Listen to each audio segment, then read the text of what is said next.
الو الو الو الو الو الو الو الو الو الو.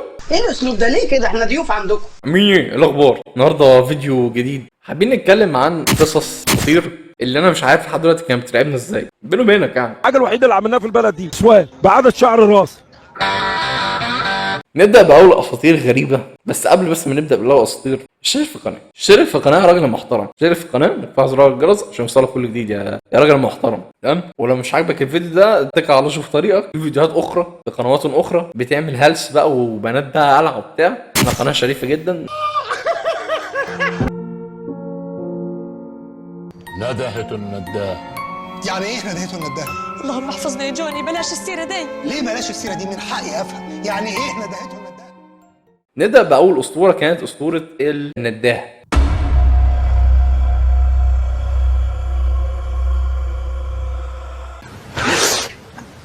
معلش يا جماعه كنت نايم. انا مش عارف ايه اللي يخوف ان واحد ينادي على اسمي بالليل مثلا، اما ايه اللي يخوف في النداهه؟ ايه اللي يخوف واحده تنادي عليك جوه الترعه؟ يعني انا الشخص غبي لدرجه ان انت تدخل جوه الترعه وتشوف مين بينادي عليك. يا ترى مين؟ انا مش عارف اللي عامل القصه دي. انا حاسس ان هو كان يا هو عيل صغير يا هو شرب حاجه. هل انت لما تسمع صوت واحده يا راجل يا سافر مين بص عشان تعبان قوي انا. طبعا القصه دي قصه في ناس بيقولوا عليها حقيقيه، في ناس بيقولوا مش حقيقيه. انا شايف ان هي اي كلام صراحه.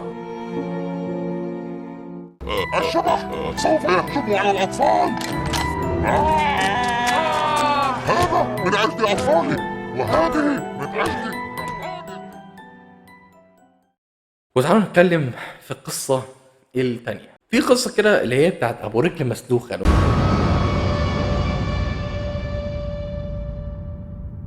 هو بيعمل كده ليه؟ ابو رجل مسلوخه ده بيصعب عليا جدا، يعني بعيدا عن ان هو رجل مسلوخه دي حاجه مأساويه جدا، ولحد دلوقتي مش عارفين هو ليه رجله مسلوخه. ولكن في حاجه غريبه قوي، مثلا اي حاجه غلط انت بتعملها بيلبسوها لا مؤاخذه في ابو رجل مسلوخه. لو ما اكلتش مش عارفه ايه هجيب لك ابو رجل مسلوخه، لو ما اكلتش سندوتشات في المدرسه هجيب لك ابو رجل مسلوخه. طب هو هيجي لي ليه؟ ايه الرساله دي؟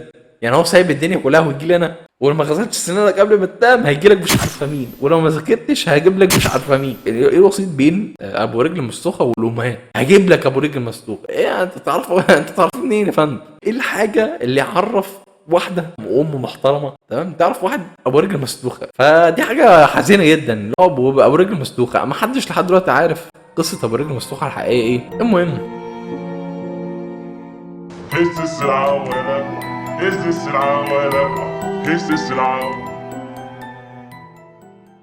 يا جماعه، لا يا جماعه، ايه السلعوه دي يا جماعه؟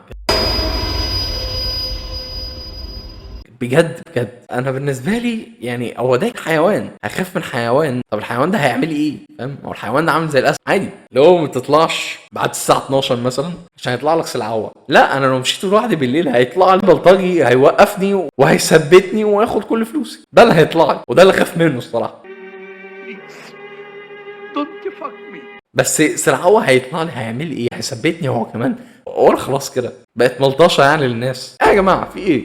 نص ديب ونص كلب. هكذا ولدت السلعوة. ادي قصه ثالثه. انا كده خلصت. لو عندك قصص غريبه كانت بتتقال زمان اكتبها في التعليقات، فانت تشرفنا بيها يعني، ممكن نقولها في يوم من الايام. بس كده خلص الفيديو. عشان لايك وسبسكرايب للقناه، فعل زرار الجرس توصلك كل اللي احنا بنعمله، واتمنى ان احنا نوصل ل1000 في اقرب وقت. واعمل شير لاصحابك، شيرك بيجيب غيرك.